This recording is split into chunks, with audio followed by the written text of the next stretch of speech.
सिद्धिभ्यः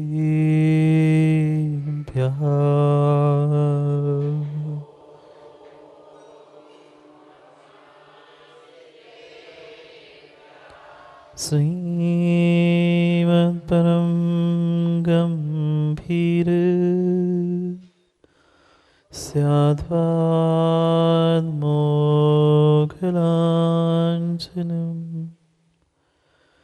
जियात्रैलोक्यनाथस्य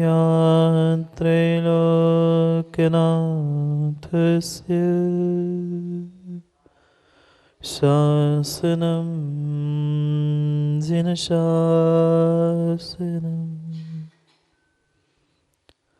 सत्त्वेषु मैत्रीं गुणेषु प्रमोदम् क्लिष्टेषु जीवेषु कृपापरस्वं मध्यस्थभावं विपरीतवृत्तो सदा ममात्मा विदधातु देव हरिहन्ताणं नमो सिद्धाणं नमो आयर्याणं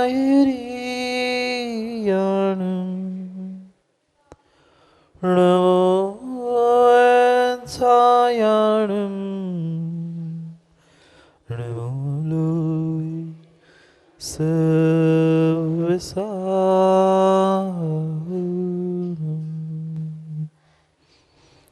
अनंत अनंत परम सिद्ध भगवान के 1800 आदिनाथ भगवान के परम पूज्य आचार्य भगवान अमित गति स्वामी के परम पूज्य आचार्य भगवान गुरुवर विशुद्ध सागर जी महाराज की सनातन जैन धर्म की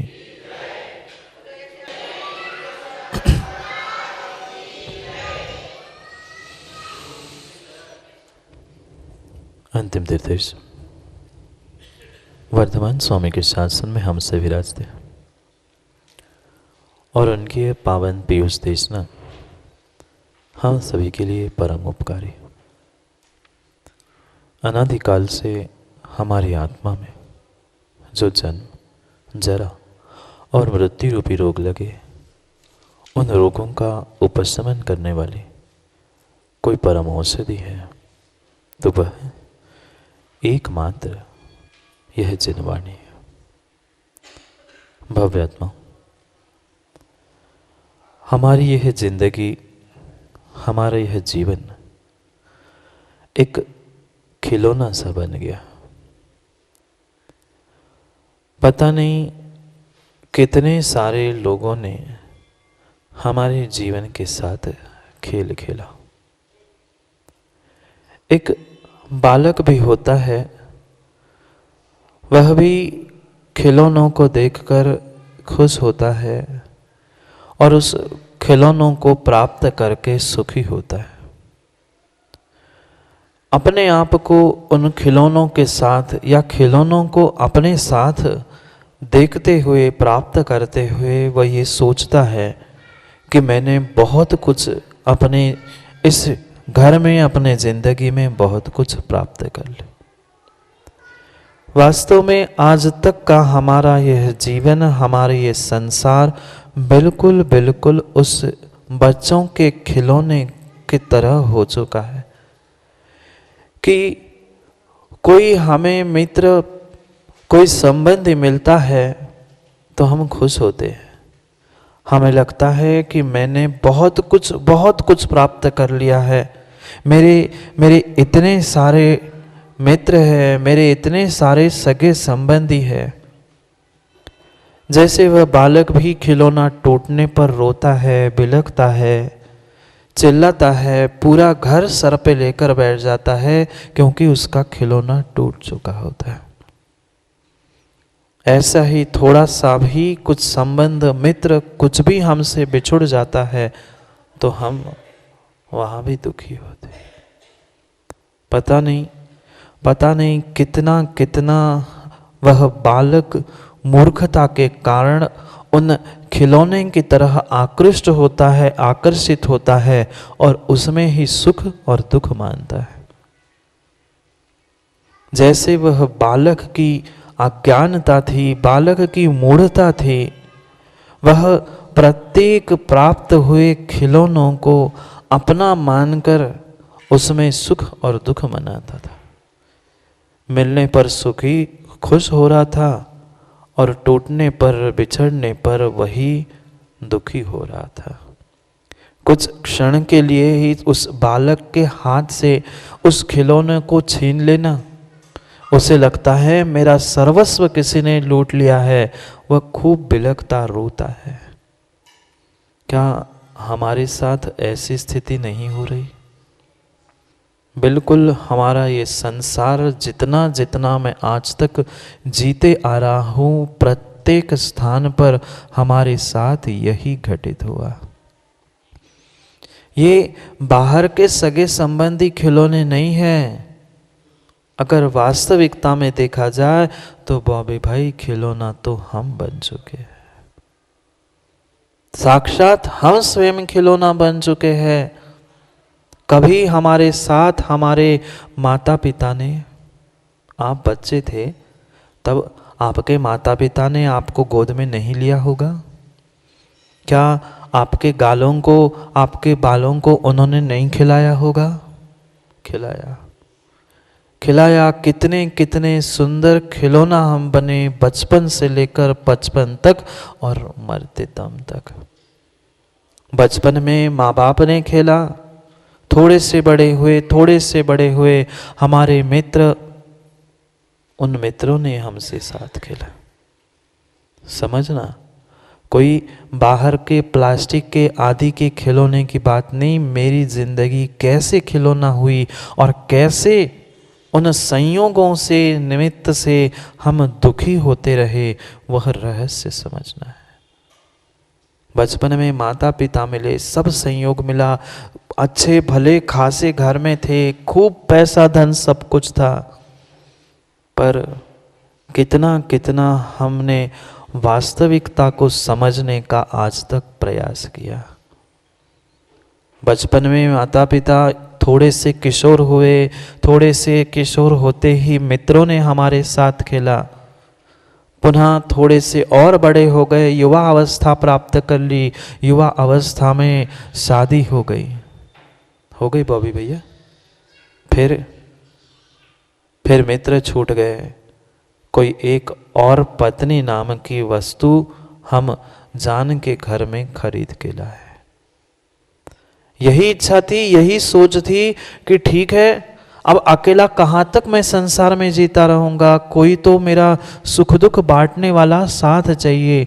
कितने सुख दुख बांटे माँ, एक दूसरे के नहीं बांट पाए। पिता का घर किस लिए छोड़ा था?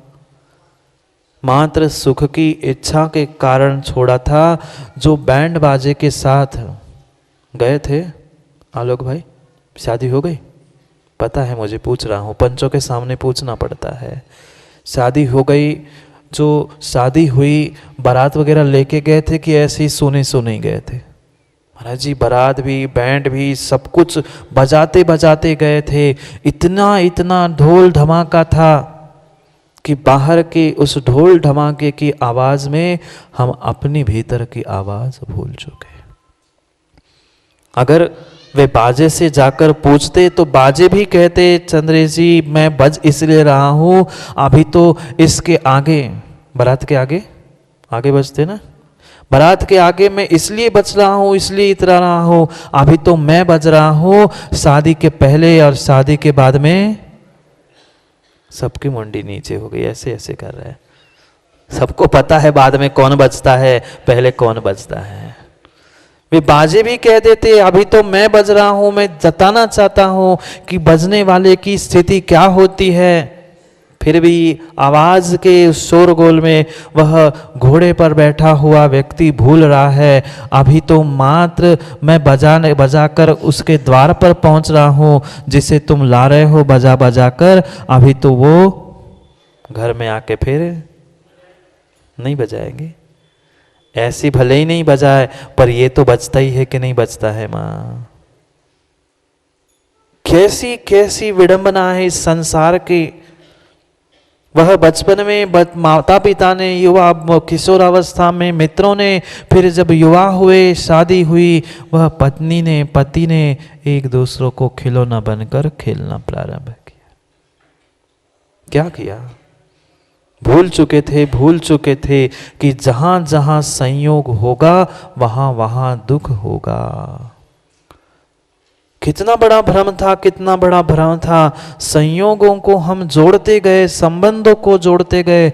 हम ये सोच रहे थे कि संयोग होने से सुख मिलेगा, पर भूल मत करना, दुख का पर्यायवाची नाम संयोग है और संयोग का पर्यायवाची नाम दुख है। जितना जितना इस संसार में आज हमें दुख दिख रहा है, वह मात्र टकराव से है। मात्र कसायों की टकराव नहीं, मात्र द्वेष की टकराव नहीं, राग में भी टकराव होता है। राग में टकराव होकर चिपक जाता है और द्वेष में टकराव होकर पुनः दूर होता है। क्या चुंबक को नहीं देखा रूपेश? चुंबक को नहीं देखा? जब उस चुंबक के नेगेटिव अपोजिट पोल्स पास में आते हैं तो दोनों रिपल्स होके दोनों उतनी ही तेजी से दूर भागते हैं, और वही चुंबक अगर सही तरीके से जोड़ दिया जाए तो वह भी जुड़ता है। पर दूर फेंकते हुए तो हमें उनके भीतर की टकराहट दिखती है, पर जब चिपकते हैं तब उसकी आवाज कभी सुनी? छोटा सा छोटे वह दो चुंबक भी क्यों ना हो, चाहे लोहे से चिपके, जैसे ही वे चिपकते हैं तुरंत आवाज आती है। कभी ट्रेन से यात्रा नहीं की आप लोगों ने? क्या ट्रेन से कभी आप लोगों ने यात्रा नहीं की? ट्रेन से यात्रा करते करते देखना, जब गाड़ी का इंजन निकालते हैं तब भी आवाज जोर से आती है, और जब लगता है तब भी नहीं महसूस किया? चंद्रेश जी, प्रत्येक स्थानों पर तत्व दृष्टि प्राप्त हो सकती है अगर हमारी नजर अच्छी है तो। पर आज तक कभी हमने इस संसार को, हमारे इस जीवन को इस तत्व दृष्टि के नजरिया से देखा ही नहीं है। चाहे संयोग हो चाहे वियोग हो, दोनों में दुख दुख और दुख ही है। जिन वस्तुओं को हमने अपना अपना अपना खिलौना मानकर बचपन से संभाल के रखा था, वह जैसे ही संबंधी व्यक्ति खिलौना हमसे टूट जाता है, हम भी रूठ जाते हैं। मिला नहीं तो रूठे थे, मिल गया तो रूठे थे, और छूट जाता है तो रूठे थे।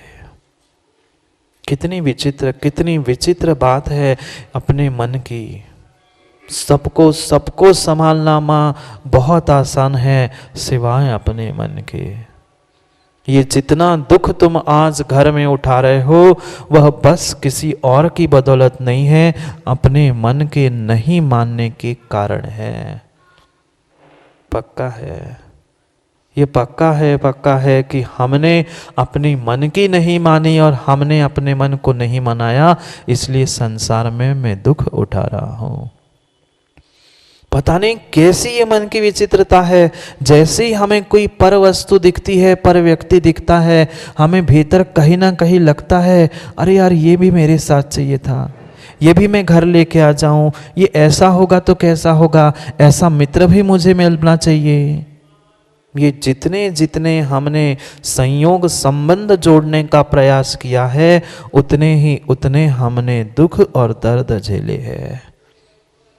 ये पक्का मानना, कोई शत्रु तुम्हें दुख देने रवि भैया नहीं आते। कोई शत्रु, कोई बाहर का व्यक्ति तुम्हें दुख दर्द देने नहीं आता। जितने छाले दिल में, छाले मुंह पे नहीं, मुंह पे भी छाले होते हैं और भीतर भी छाले होते हैं। मुंह के भी छाले कोई बाहर का व्यक्ति नहीं देता।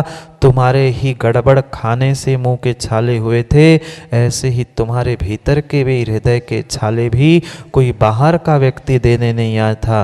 तुमने जो गड़बड़ संबंध किए थे, अपने मित्र बनाए थे, उन्होंने तुम्हें समय पर छाले प्रदान किए थे। अभी तो यहां सब कुछ समझ में आता है क्यों बॉबी भैया? यहाँ तो बिल्कुल ऐसा लगता है कि बस महाराज जी अब आप हाँ कह दो, मैं अभी दीक्षा ले लूँ चंद्र जी, पर घर जाके पुनः वही संयोग, पुनः वही संबंध, पुनः वही दुख और पुनः वही संसार। ये जब तक हम इन संयोगों से, इन पर पदार्थों से उभरना नहीं सीखेंगे तब तक काम बनने वाला नहीं है। ये भूल भी मत करना, ये पर व्यक्ति, पर संबंध या पर पदार्थ हमें दुख नहीं दे रहे हैं, किंचित भी नहीं दे रहे हैं। ना मकान, ना धन, ना पैसा, ना पत्नी, ना पति, ना बेटा, ये कोई मुझे दुख नहीं दे रहे हैं। उनके प्रति जो मेरा व्यर्थ का कर्तृत्व और मोह था, वह उन संयोगी भाव से प्राप्त मुझे दुख दे रहा है कारण रूप। वस्तु दुख नहीं है, वस्तु में भी दुख नहीं है, वस्तु में भी सुख नहीं है। सुख दुख कहीं है तो मेरी स्वयं की मान्यता में है, मेरी स्वयं की कल्पनाएं हैं। ये जैसे ही वस्तु का संयोग हुआ मैं खुश हो गया, ये मेरी अपना मानने की उस संयोग अवस्था के बाद की जो मनस्थिति थी वही मुझे दुख दे रही थी। बाहर की परिस्थिति दुख मुझे नहीं देती, किंचित भी बाहर की परिस्थिति मुझे दुख नहीं दे रही। दुख देने का कोई बाहर का कारण नहीं है। मैंने उन संयोगों को, उन संबंधों को जो अपना बना के रखा है, वही संयोग मुझे दुख दे रहे हैं। दुख संयोगों में भी नहीं है, दुख वस्तु में भी नहीं है, पर उन संयोगों को जो हमने अपना माना है, वस्तु को जो अपना माना है, उसके कारण से दुख है। संयोग भी दुख है और वियोग भी दुख है। जहां जहां संयोग है वहां वहां पक्का मानना वहां वियोग भी है, क्योंकि ये संसार का नियम है। माँ, ये संसार का नियम है, जो आया है उसे नियम से जाना भी पक्का है। आप लोग नहीं जाओगे ना? आप लोग नहीं जाओगे ना? जाएंगे। ये बहुत बहुत बहुत आम बात है, जो आया है उसका मरण स्वाभाविक है। आना और मरना आम बात है, आम बात है। आना, मरना, ये बहुत सामान्य बात है, आम बात है। जो आता है उसे जाना है, पर जब जब आता है तब तब दुख देता है, और जब जब जाता है तब तब दुख देता है। हाँ, व्यक्ति यही सोचता है कि पैसे वाला होगा तो बहुत बहुत सुखी होगा। भूल मत करो, बिल्कुल बिल्कुल भूल मत करना। वह गरीब व्यक्ति तो फिर भी कभी कभी सुख से, चैन से, वह सूखी रोटी नहीं भी मिली पानी पीकर चैन की नींद ले सकता है, पर अमीर व्यक्ति कभी चैन की नींद नहीं लेता, क्योंकि गले की चैन थी। गले की चैन थी, वह तो रोड पे पड़ा पड़ा किनारे पे सुख से हो सकता है, पर अमीर व्यक्ति घर में पलंग पे, डनलाप की गद्दी पे भी चैन से सुख नहीं ले पा रहा है, नींद नहीं ले पा रहा है, क्योंकि उसे तो तृष्णा सता रही है। उसके मन में और कुछ प्राप्त करने की जो भावना है, वही भ्रम उसे जीने नहीं दे रहा है सुख से। यही अनादि की हमारी भूल है। ये मन इतना विचित्र है कि थोड़ा सा मिलने पर वह कभी आज तक संतुष्ट हुआ ही नहीं। आने वाले समय के लिए, कल के लिए नई नई आस बांध के रखता है। ऐसा अच्छा होगा, ऐसा अच्छा होगा, ठीक है आज नहीं तो कल अच्छे दिन आएंगे, कल नहीं परसों अच्छे सुख मिलेगा, पर मिला आज तक? मिला आज तक? नहीं मिल पाया। जैसे उस जल बुदबुदे को, जल में उठने वाला जो जल बुदबुदा होता है, जो उसको देखकर व्यक्ति सोचता है कितना सुंदर है, मैं उठा लूं, और जैसे ही उसे पकड़ने जाता है वह जल का बुदबुदा फूट जाता है। बिल्कुल संसार के ये सुख दुख की मेरी कल्पना भी बिल्कुल ऐसी ही है, बिल्कुल बिल्कुल ऐसी है। जहां जहां मैंने संयोग प्राप्त किया तब से दुख प्रारंभ हुआ, पहले दुख नहीं था। पहले वह संयोग के निमित्त का दुख नहीं था, अपना स्वयं का दुख होना भिन्न था।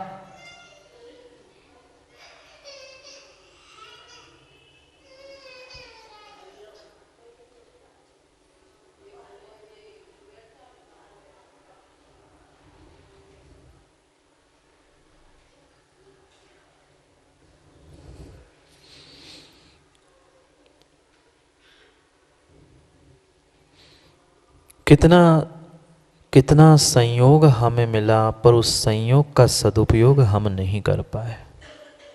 जो जितना जितना संयोग हमने प्राप्त किया, उतने उतने संयोगों से हमने मात्र और मात्र दुख को ही आमंत्रण दिया। क्यों? आलोक भैया बैंड बजाते हुए गए थे ना, गए थे तो सुख की कल्पना से ही गए थे, पर जितनी कल्पना करके गए थे उतना सुख मिला? पक्का? आप अकेले शर्माने की कोई बात नहीं है। चोर चोर मौसेरे भाई बैठे हैं, समझदार स्वीकार करता है अपनी गलती को और नासमझ स्वीकार नहीं करता। अंतर इतना ही है, अंतर इतना ही है। वह जब तक शादी नहीं हुई थी, बॉबी भाई आपकी भी शादी हो गई, जब तक शादी नहीं हुई थी तब तक किसी आपकी जो बेटे की माँ है, उस तुम्हारे बेटे बेटी की माँ के सर में दर्द था तो आपको कोई कष्ट पीड़ा थी? माना कि वह कन्या जब तक आपके घर नहीं आई थी, बेटे की माँ जिसे आप पत्नी कह रहे हो, वह जब तक मायके में थी अपने, उस कन्या के सर में दर्द होता तो आपको कुछ होता? पर आज सर में दर्द होता है तो उसका दर्द कम हो जाता है, पर तुम्हारा। कितने ज्ञानी है? नहीं, मैंने कुछ किया नहीं है, देख के दूर से भाग के आया हूं। दूर से ही देख लिया हमने और समझ लिया कि भैया उसमें सार नहीं है। जब तक वो अभी भाई वह दूसरे की कन्या, दूसरे की बेटी जब तक अपने घर में थी, तब तक उसे पेट में, सर में, शरीर में या कहीं भी पीड़ा हो तो आपको कोई कष्ट नहीं था। पर जैसे ही बैंड बाजे के साथ सुख खरीदने गए थे, उस कन्या को लेने के लिए गए थे, अब घर में इतना सा भी शरीर में या कहीं कष्ट हो तो उनका कम सर दर्द होता है और तुम्हारा ज्यादा होता है। माँ भी तो पिता का घर छोड़ के आए हो। एक घर के दुखड़े को रोते रोते क्या समय की अधिकता थी? कितनी विचित्रता है संसार की। देखो, जहां सुख की कल्पना करके आप जिसने जन्म दिया उस पिता का घर छोड़ के आए, अगर पिता के घर में रहते तो कुछ गमी होती, कुछ होती तो एक परिवार का दुख झेलना पड़ता। अब घर मायके का ज्यादा दुखड़ा रोएंगे तो ससुराल वाले कहते इतना ही था तो काय को आई। अब एक घर का नहीं, दो घर का तुम्हें दुखड़ा रोना पड़ता है, इच्छा हो नहीं हो तो भी। पक्का है? ऐसे ही है कि नहीं है? ऐसे ही है। कहाँ की कहाँ कोई पहचान का नहीं है, पर ससुराल पक्ष के दूर के भैया के, चाचा के, मौसी के कितना भी लंबा रिश्ता हो, तुम्हें वहां दुखड़ा रोने जाना पड़ेगा। उनके कारण तुम धर्म से दूर हो रहे हो, उनके कारण, जिनके कारण हमने सुख की कल्पना की थी, उस पति के संबंधियों के दुख में भी तुम्हें रोना पड़ता है। ये जहां जब तक विवाह नहीं हुआ था, शादी नहीं हुई थी, तब तक मात्र माँ एक मायका ही तुम्हारे लिए सब कुछ था, और उतने ही सगे संबंधियों के कारण तुम्हें रोना धोना, दुख मातम मनाना पड़ता था। अब तुम्हारे मायके के माता पिता अलग, इधर के सास ससुर अलग, उनके और रिश्तेदार, बस जिंदगी इसी में रोती रोती चली गई। पूरी जिंदगी मात्र रोते रोते चली गई। जैसे बालक कल्पना करता है खिलौनों को प्राप्त करने का, पर वह खिलौना प्राप्त करते हुए भी ये भूल रहा था कि खिलौना को मैं खेल नहीं रहा हूं, खिलौना भी मुझसे खेल रहा है। ऐसे ही तो भ्रम था, हम यही सोच रहे थे, हम तो खिलौना ले आ रहे हैं, हम तो सुखी बनने के लिए सुख के साधन ले आ रहे हैं। पर जितने जितने तुमने सुख के साधन इकट्ठे किए, उतने उतने ही तुम उन सुख के साधनों में उलझकर दुख प्राप्त कर रहे हो। कितनी कितनी विचित्र स्थिति है इस मन की, कितनी विचित्र स्थिति है। जानते हर व्यक्ति जानता है, पर जैसे जानते हैं वैसे किंचित भी नहीं मानते। जितने पिता जितने माँ यहाँ बैठे हैं, उन सब माता पिताओं से पूछना है, सही से बताओगे क्या? सही से बताओगे क्या? मोदी जी आज उदास क्यों हो गए? नहीं हो गए ना उदास? हो भी जाओगे तो क्या करे, जहाँ संयोग है वहाँ वियोग भी नियत है। मैं पूछ रहा हूँ, जितने जितने माता पिता यहाँ बैठे हैं, उनसे एक ही सवाल है, सही सही बताना, आप सभी लोग शादी करके खुश है ना? ईमानदारी से कहना, मुझे विश्वास है गुरु के देवशास्त्र गुरु के सामने झूठ नहीं बोलोगे। मोदी जी बोलो ना। मोदी जी कह रहे हाँ महाराज जी खुश है। नहीं तो ऐसे कह दो नहीं महाराज जी खुश है। भले ही स्वीकार करो नहीं करो, अपने अंतर मन में ही, मुझे मत कहना, अपने आप भीतर में ही गवाह देना कि अगर मैं वास्तव में सुखी होता तो क्या कुछ नहीं होता। पर नहीं है, ये साक्षात साक्षात प्रमाण पत्र है।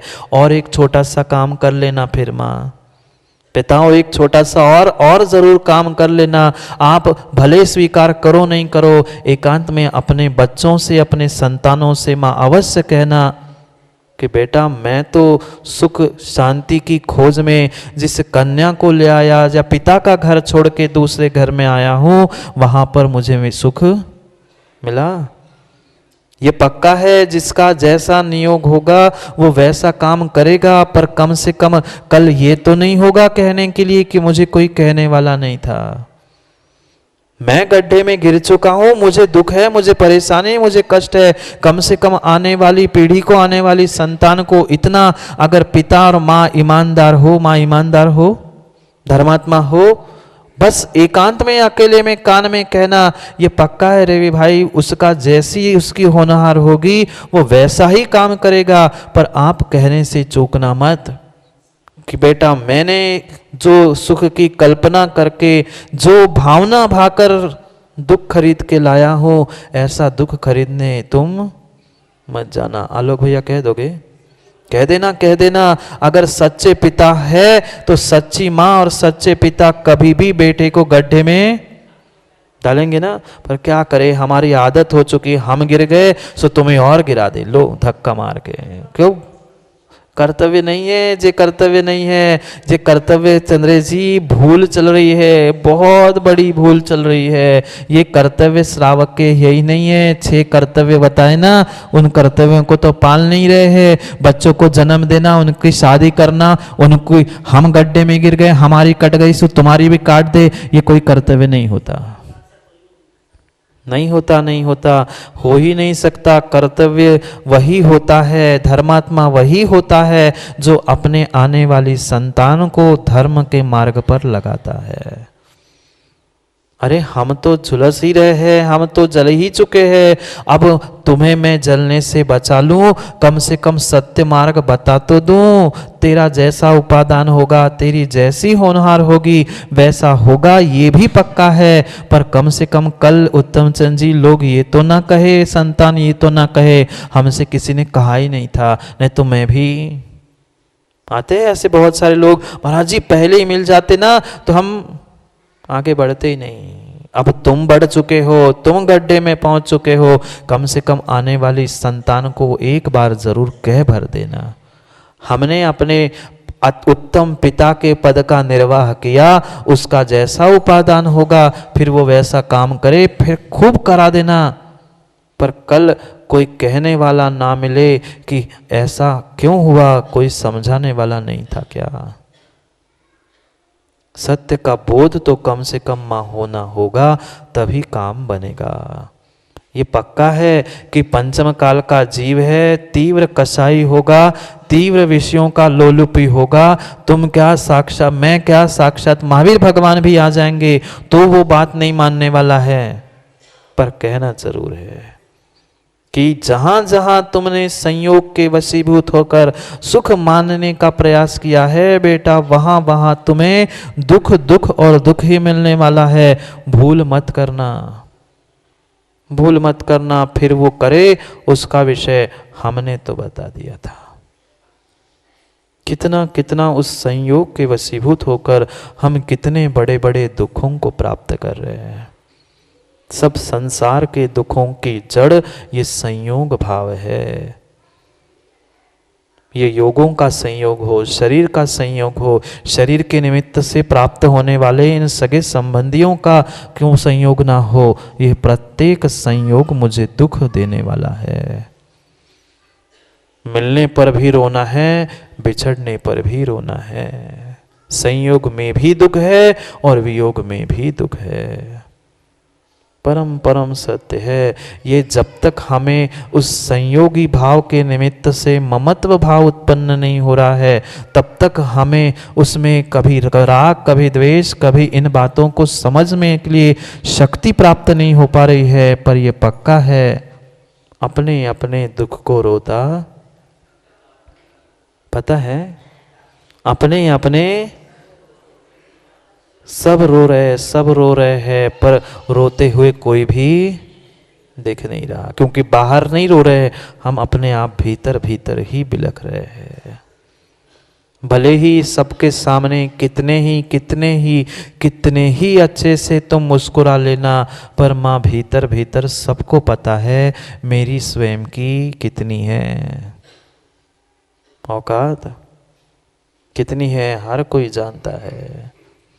इसलिए आज अमित गति स्वामी कह रहे हैं, अगर तुम इन दुख से उभरना चाहते हो तो दुख का कारण जो संयोग है उस संयोग से ऊपर उठ जाओ।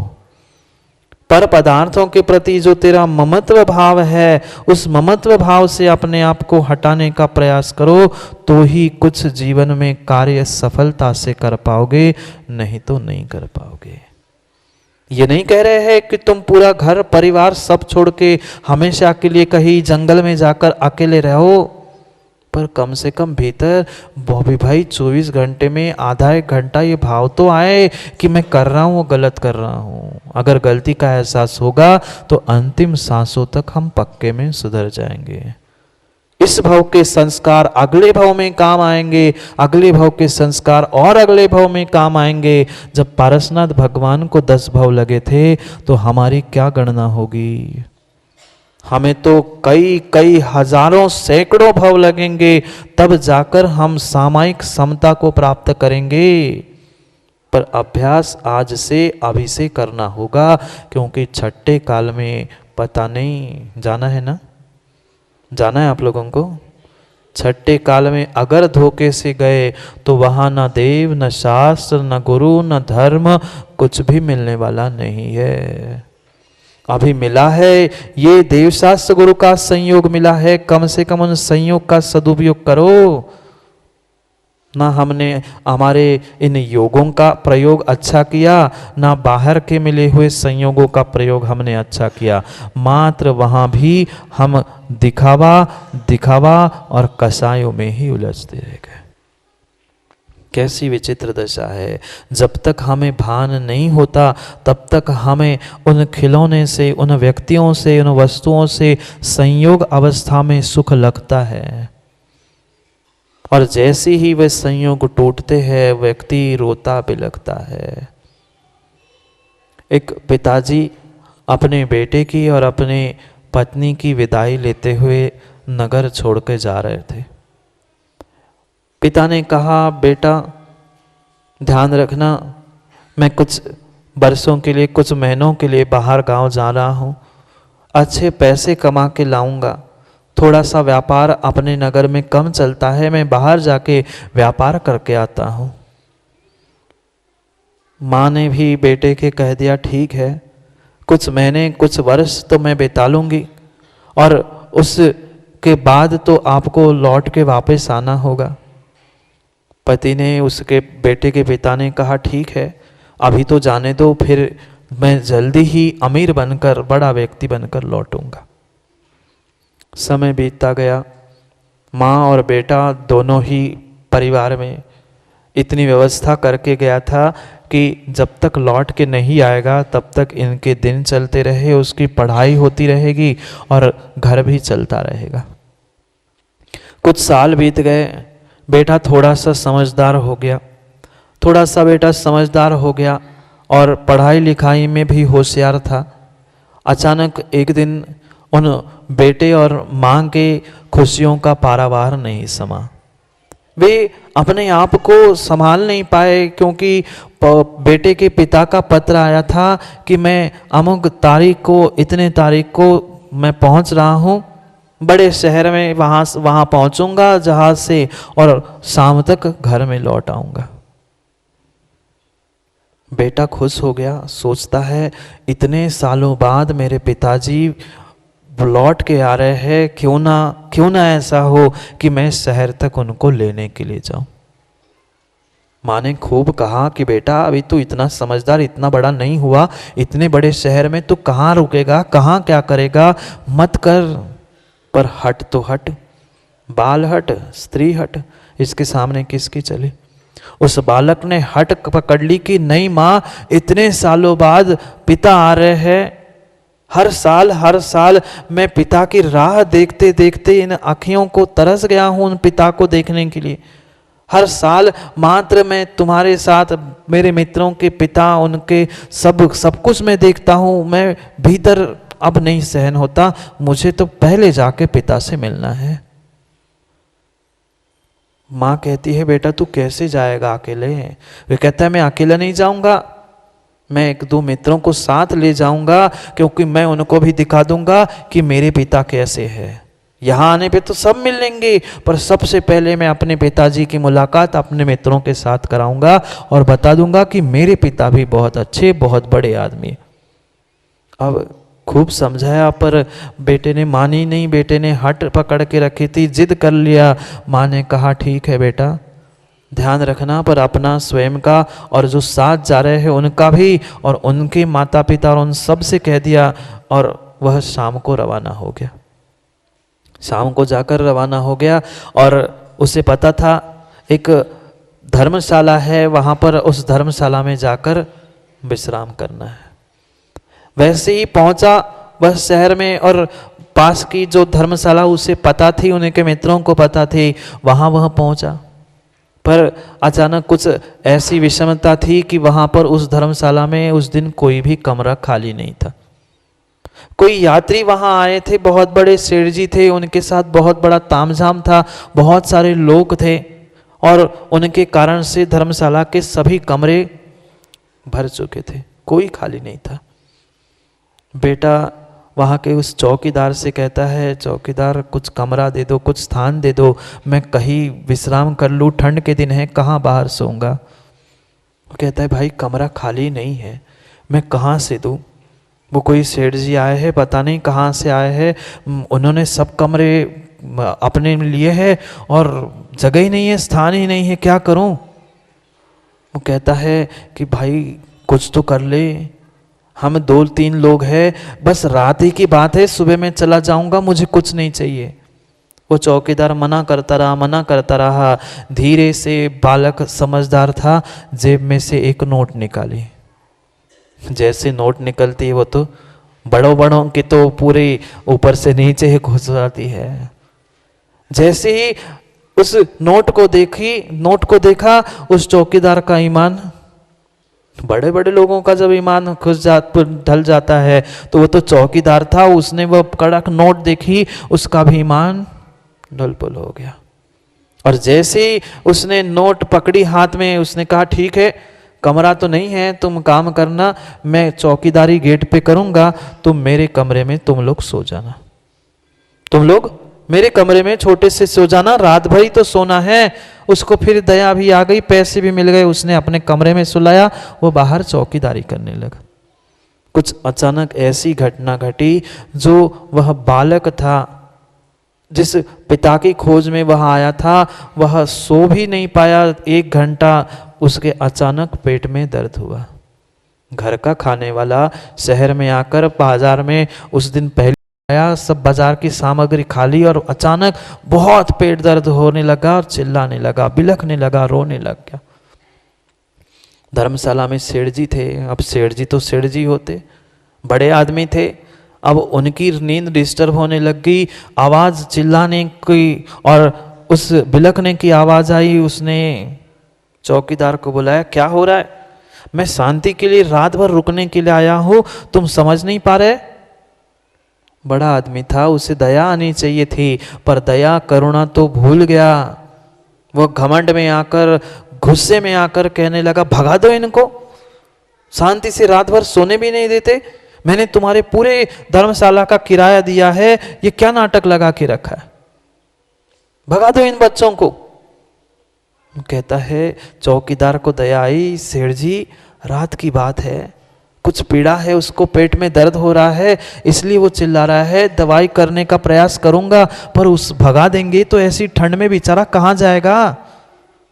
कहते नहीं, मुझे कोई मतलब नहीं है, मैं चैन की नींद निकालना चाहता हूं, मुझे तो शांति से सोना है, कल सुबह मुझे फिर लंबे दूरी पे जाना है, तुम उसे निकाल दो। फिर भी वो दया करुणा करके मात बार कहने लगा, सेठ जी मान जाओ, कुछ समय में शांत हो जाएगा, मैं कुछ व्यवस्था करता हूं। वो करा नहीं। सेठ जी ने पुनः जेब में से हाथ डाला और पुनः जैसी नोट दिख गई, चौकीदार तो नौकर था, चौकीदार तो चौकीदार था, उसकी पुनः ईमान बदल गया, गई दया करुणा सब भूल गया और जाकर उन तीनों बच्चों को कमरे से, धर्मशाला से बाहर कर दिया। वह जनवरी की पूस मास की ठंड, वे तीनों पहले ही उस बालक का, बेचारे का पेट दर्द करते वह परेशान हो गया था और ठंड में जाकर उसको छोड़ दिया। वो भी रोने लग गए। दोनों मित्र कहने लगे, रात में हम कहाँ जाएंगे, इसका पेट दर्द हो गया है, मर जाएगा ठंड में, मत निकालो। पर सबसे बड़ा रुपया, न बाप बड़ा न भैया, सबसे बड़ा रुपया, जहाँ ये मिल जाए फिर कोई नहीं दिखता। निकाल कर बाहर कर दिया। वह सामने जाकर मंदिर के सामने उस ढलान पे पड़ गया। कड़ाके की ठंड थी, तड़प तड़प कर बेचारा चला गया। दोनों बच्चे रोते रह गए। वह जिसके पिता थे, आने वाले थे, वह बेटा तड़प के मर गया। सुबह हो गई। अचानक से धर्मशाला से बाहर निकलते हुए उस सेठ जी को याद आ गया कि रात में कुछ ऐसा नाटक हुआ था। कौन है वो बच्चा, ठीक हुआ, क्या हुआ, पूछ ही लूं। नींद हो गई थी, सब हो गया था। वह पूछने लगा चौकीदार से कि भाई, वह रात में रो रहा था, चिल्ला रहा था, बेटा कहाँ है, कुछ हुआ, ठीक उपचार किया उसका? वह चौकीदार कहता है, नहीं सेठ जी, वो तो रात में ही खत्म हो गया, वो तो रात में ही खत्म हो गया। वो जो सेठ जी था वो चिल्लाने लगा, माँ बाप को बिल्कुल अकल नहीं होती आजकल के, क्यों जन्म देते हैं ऐसे बच्चों को? जब पालना पोसना संभालना नहीं आता तो बच्चों को जन्म देने से क्या मतलब? कितने लापरवाह है इनके माँ बाप, बिल्कुल अकल नाम की चीज नहीं है। बच्चों को अकेले छोड़ दिया, ना रुकने का ना खाने का, मूर्ख है। और निकल गया। जैसे ही वह निकला, आधे रास्ते तक नहीं पहुंचा था, उसको समाचार मिल गया कि आपका बेटा आपको लेने के लिए नगर की ओर आया है, शहर की ओर आया है। उसने सब अपने नौकरों से पता कर लिया। जो बिलक बिलक के रात में रोया था वह मोदू जी और किसी का बेटा नहीं था, उसी सेठ जी का बेटा था जो पैसे कमाने के लिए बाहर गया था। क्या हुआ? संयोग होने पर भी उसे जब तक ममत्व का, अपनेपन का बोध नहीं था, तब तक कुछ नहीं हुआ। वह करोड़पति सेठ जी बिलक बिलक के रोने लग गया, फूट फूट के रोने लग गया कि देखो कितनी बड़ी भूल मैंने कर ली। ये मेरा बेटा था और मैंने अपने ही बेटे को, जिसके लिए मैंने पैसे कमाए थे, वह उसको मैंने गंवा दिया। अब धरे रहो पैसे, किस काम के? संयोग में वियोग में, दोनों में दुख और दुख है। क्योंकि ये सिक्के के दो पहलू है, जहाँ संयोग होता है वहाँ वियोग भी होता है। मिला तो दुख, नहीं मिला तो दुख। वही कह रहे हैं, पढ़ते हैं 28 नंबर के श्लोक में, कितने रहस्यपूर्ण बात कह रहे हैं। संयोग तो दुःखमनेक भेदम यतोष्णुते जन्मवने शरीरी ततस्त्रिधासो परिवर्जनीयो यया सुनाने वितिमात्मनीना। पढ़ो एक साथ।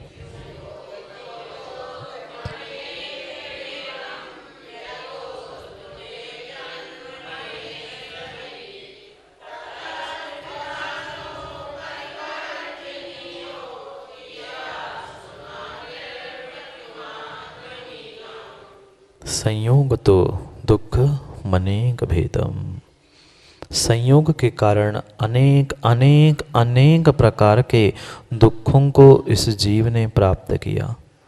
आज नहीं, कल नहीं, अनादि काल से, जब से यह जन्म मरण चल रहा है, वह प्रत्येक स्थान पर संसार रूपी वन में, जन्म वने यानी जन्म मृत्यु रूपी जो ये संसार का वन है, ये संसार का जो जंगल है, इस संसार के जंगल में अगर दुख कहीं अनेक प्रकार का मिला है तो वह संयोग था।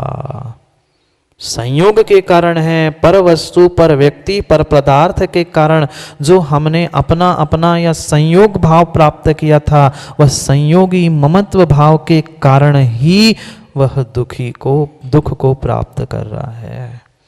अन्य कोई कारण नहीं है, अन्य कोई कारण नहीं है। ततस्त्रिधासो।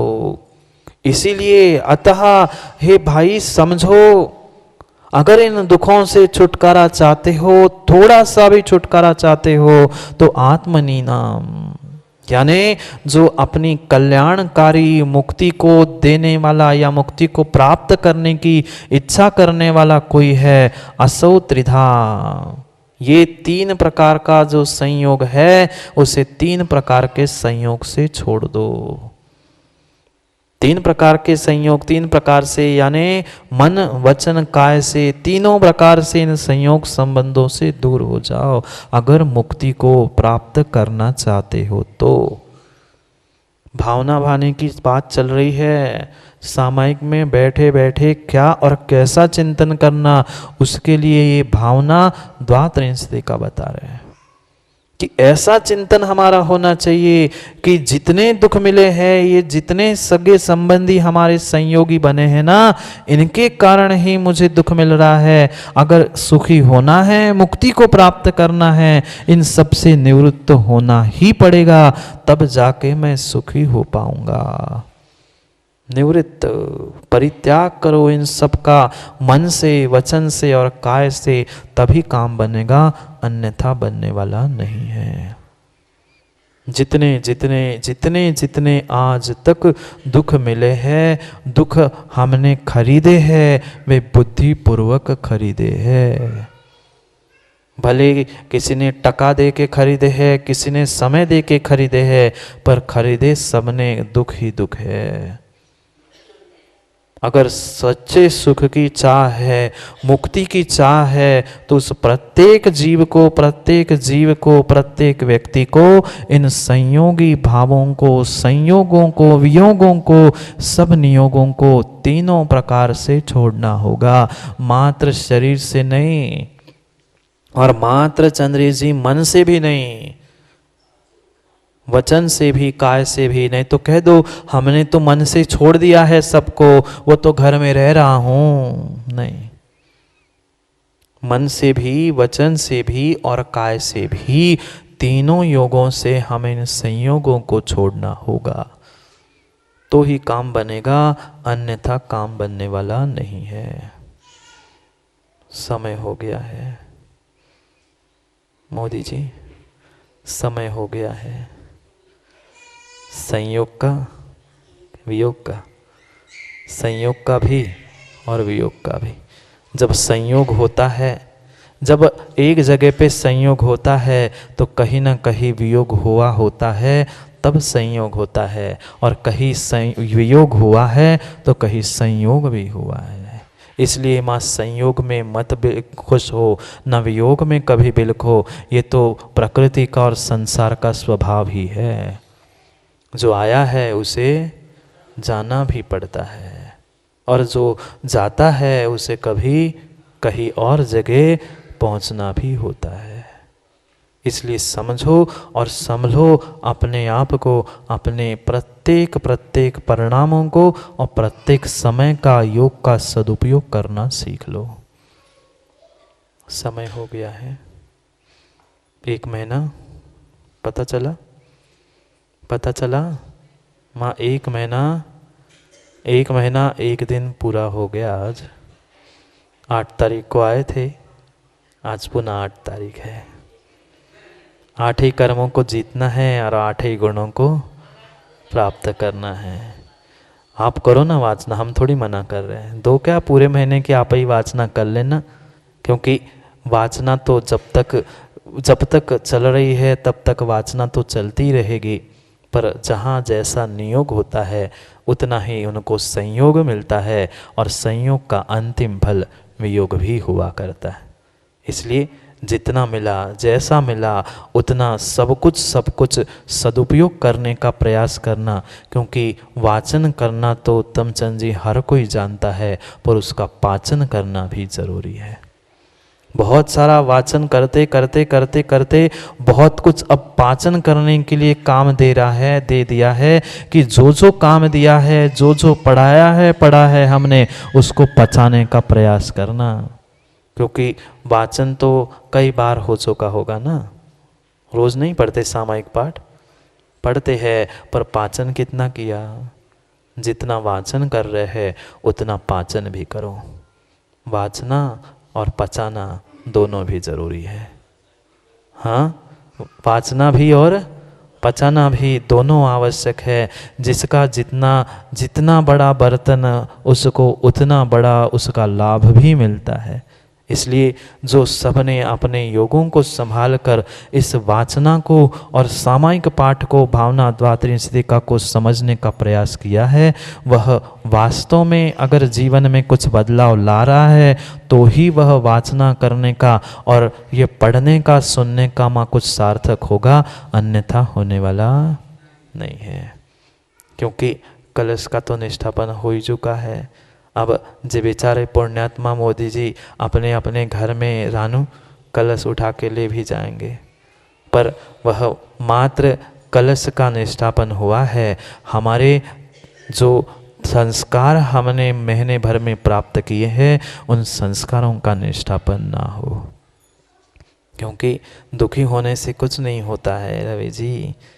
जो आया है आलोक भाई, उसे जाना भी पड़ता है। चाहे आज चले जाए, चाहे कल चले जाए, या कभी भी चले जाए, जाना तो पक्का है कि नहीं माँ? नहीं जाना है? आप लोग नहीं जाओगे क्या? जाना ही पड़ेगा। इस कलश से तो हर किसी को जाना है, इस घट से तो हर किसी को जाना है। कोई आज जाएगा, कोई कल जाएगा, पर जाएगा पक्का है। जाना पक्का है तो उसके लिए हम पक्का मन बना ले कि जाना है ही तो कुछ अच्छा करके जाए, क्योंकि जाना सबको समय पे है। गुलाबचंद जी, समय हो गया है। आप सबका, गुरसराय वालों का सपना भी साकार हो रहा है। 1 साल पुराना सपना वाचना के द्वारा सफल हो गया, और वाचना के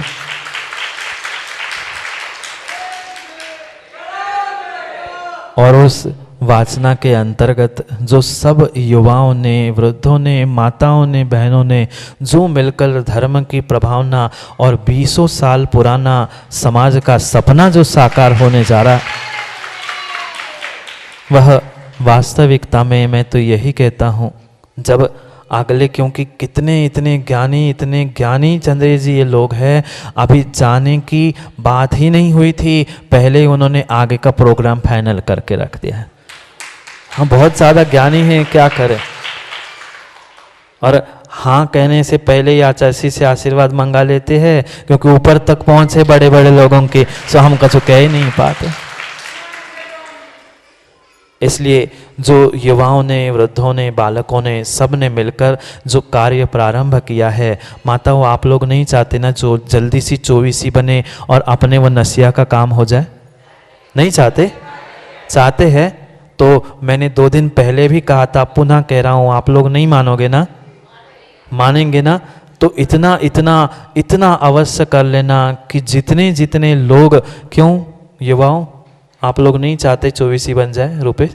हर कोई चाहता है, तो बस इतना काम कर लेना कि जब तक लौट के नहीं आना है ना, सिद्ध चक्र करना है, लौट के पुनः छोटे उस सिद्ध चक्र के लिए अगर आप वास्तव में चाहते हो कि पुनः संघ का सानिध्य हमें प्राप्त हो, और ये अद्भुत 24 जो कहाँ गए वे रमेश चंद्र जी, क्या नाम, रज्जू चाचा कह रहे थे महाराज जी ऐसी 24 रमेश चंद्र जी बन रही है कि तुम्हारे यहाँ बुंदेलखंड क्या पूरे भारत विदेश से लोग देखने आएंगे कि गुरसराय में कोई 24 बन रही है।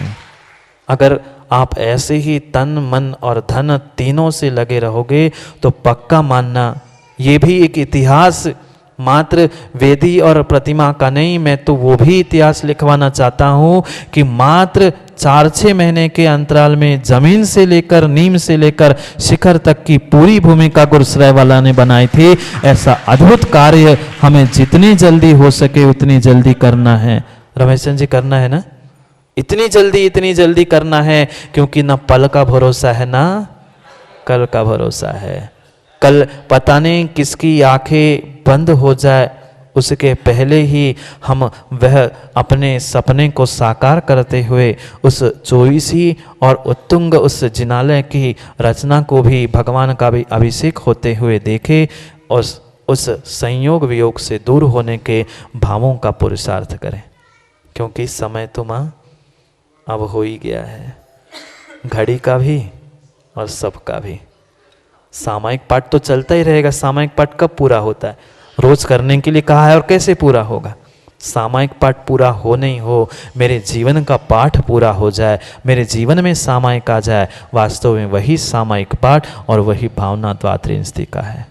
इसलिए उस सत्य को समझने के लिए जो हमने मिलकर आज तक अभी तक काम किया है, ऐसे ही नहीं अपितु और भी उत्साह के साथ हमें और भी बहुत सारे कार्यों को संपन्न करना है। जैसे भाव हमने संजोए हैं गुलाबचंद जी, उससे कई अधिक उत्कृष्ट भावों के साथ हमें अपने उन सपनों को अपने, क्योंकि संसार के सपने तो बॉबी भाई हर व्यक्ति देखता है, युवाओं संसार के सपने तो हर कोई देखता है, पर देवशास्त्र गुरु के संयोग का सपना जो आप सबने संजोया है वह जल्दी से जल्दी पूर्ण हो जाए। इसलिए बस छोटा सा काम करना, माताओं करोगी? क्योंकि आप तो बहुत ज्ञानी, होशियार, बहुत उस विषय में एक्सपर्ट हो, मात्र उन्होंने क्यों? युवाओं प्रथम खड़े हो जाओ, खड़े हो जाओ, शुभम खड़े हो जाओ, जितने युवा है खड़े हो जाओ, रानू खड़े हो जाओ, खड़े हो जाओ। एक एक का नाम लेना पड़ेगा क्या? आर्यन तुम क्या बूढ़े हो गए क्या? देखो ये है सच्चा युवा, ये राजू सबसे बड़ा युवा है जिसने पूरा विहार किया। वह आज खड़ा होकर कह रहा है कि बस आप लोग इतना ही करना, जैसे हमारे सामने सबने मिलकर काम किया है ऐसी पूरा मिलकर काम भी करना, और सब मिलकर रोज कम से कम 3 ओम ह्रीम नमा की माला फेरना। कौन कौन नहीं फेरेगा? नहीं फेरेंगे ना? जब तक अपना पंच कल्याणक होकर भगवान, बड़े भगवान का महामस्तक का अभिषेक और 24 में भगवान का अभिषेक नहीं हो रहा है रवि भैया, तब तक सब मिलकर 3 ओम ह्रीम नमा की माला। क्यों रुपेश भाई फेलोगे ना? आलोक भाई तुम बूढ़े हो गए क्या? भले ही बैठे रहना, पर जो वास्तव में मन से खड़े हैं वे ही खड़े हैं। जैसी सेवा सबने अभी तक संघ की और देवशास्त्र गुरु की है, ऐसी सेवा उत्तम चंद जी सबको मिलकर करना है, तो ही हमें वह सर्वार्थ सिद्धि जैसी सिद्धि की प्राप्ति संभव है। समय आपका हो गया है। बैठ जाओ सुबह, सुबह में ऐसे ही लेट आते रहना, सब लेट होता रहेगा काम। कोई बात नहीं, देर से जागे पर जागे तो सही।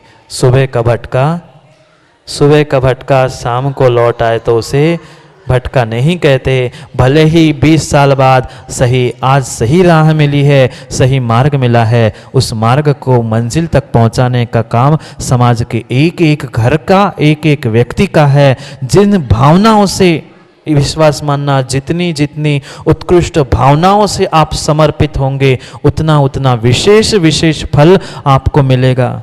कहीं लेबर को ढूंढना पड़ता है टोकने उठाने के लिए। वह मोदी जी परसों देखने जैसी स्थिति थी उस पार्क में। एक एक बच्चा, एक एक युवा, जिसकी जितनी शक्ति थी, कोई इतना डिगला उठा रहा था, कोई तसला उठा रहा था, कोई फावड़ा चला रहा था। उस सपने, उस बात को देखकर मुझे वह बात याद आ गई जो भगवान के ज्ञान में झलका था। आने वाले समय में गुलाब चंद जी धर्म की धुरा को कोई खींचने वाला है तो ये युवा पीढ़ी है, उनको साथ लेकर चलना। तो नियम